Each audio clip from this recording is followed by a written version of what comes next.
The big energy deal in Alberta is the oil sands, but the big energy deal in BC is natural gas. They frack it, they send it by pipeline to the coast where it's liquefied, put in specialized tanker ships and sent to Asia.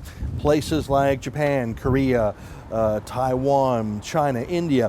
Those liquefying facilities are just being built right now. They call it LNG, liquefied natural gas. So that's the big plan. It actually hasn't started yet, but it's gearing up. And what's so exciting is that 28 different Indian bands in BC have signed on to the project. These are Indian bands that the pipeline either crosses by or near their traditional territory, or maybe they're near the LNG facility itself, or maybe they have a jobs set aside to train young men and women and get them working. In any event, it's good news, and it's basically bringing the kind of prosperity, or we hope it'll bring the kind of prosperity to BC Indian bands that the oil sands have brought to Indian bands like the Fort McKay band, 0% unemployment, very wealthy band, or that mining in Saskatchewan has brought to Indian bands there. So it's very exciting news, and out of about 200 Indian bands in BC, 15% have already signed on, which is quite a good number.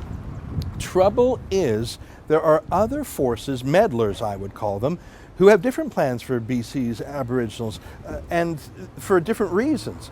I'm talking about groups like the Rockefeller Brothers Fund out of New York, or the Tides Foundation out of San Francisco. They hate Canadian oil and gas, and they're spending millions of dollars a year in political campaigns up here. But the thing is, if some white liberal from San Francisco or New York jetted up here and said, "Don't you produce oil and gas," we'd laugh at them and say, "Butt out of our affairs." So they're smart. I mean, Rockefellers didn't get to be that rich by being dumb.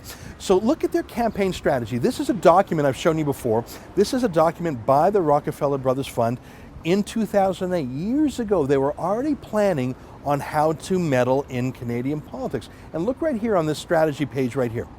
They want to aboriginalize their complaint. So it's not some pasty New York lawyers, but they're going to hire First Nations activists, basically calling down to central casting and saying, can you be a, I don't know, camouflage for us? Can you hide the fact that we're in America? Can you give us Canadian cover? Can you give us Aboriginal cover so that when we come to shut down your industries, people will be less likely to criticize? And that's a problem, because you have all this foreign money pouring into Canadian politics, hidden by the fact that you have some professional activists. I'll just name one of them, Clayton Thomas Mueller, who is with the Indigenous Environmental Network. He really trumpets the fact that he's an Aboriginal man, but of course he's paid for by U.S. foundations. He is really just an actor for them. Well, here's the thing. One of the chiefs of these 28 bands of real Indians who are really trying to get work, she's frustrated with it. Let me read her comments in the Globe and Mail. She said, "Our community's members are being shunned. They are being treated badly by other First Nations." This is Karen Ogden. She's saying that she wants to do the right thing for her people, but others are picking on her because she's done signing deals that, by the way, will make her community very wealthy.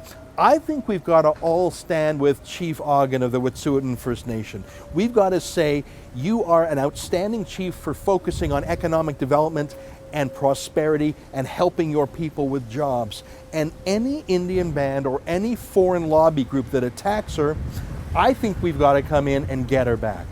We've got to stand by her and her plans to raise her people up through work and prosperity and being part of the economic project of the province. Don't you think? For TheRebel.media, I'm Ezra Levant.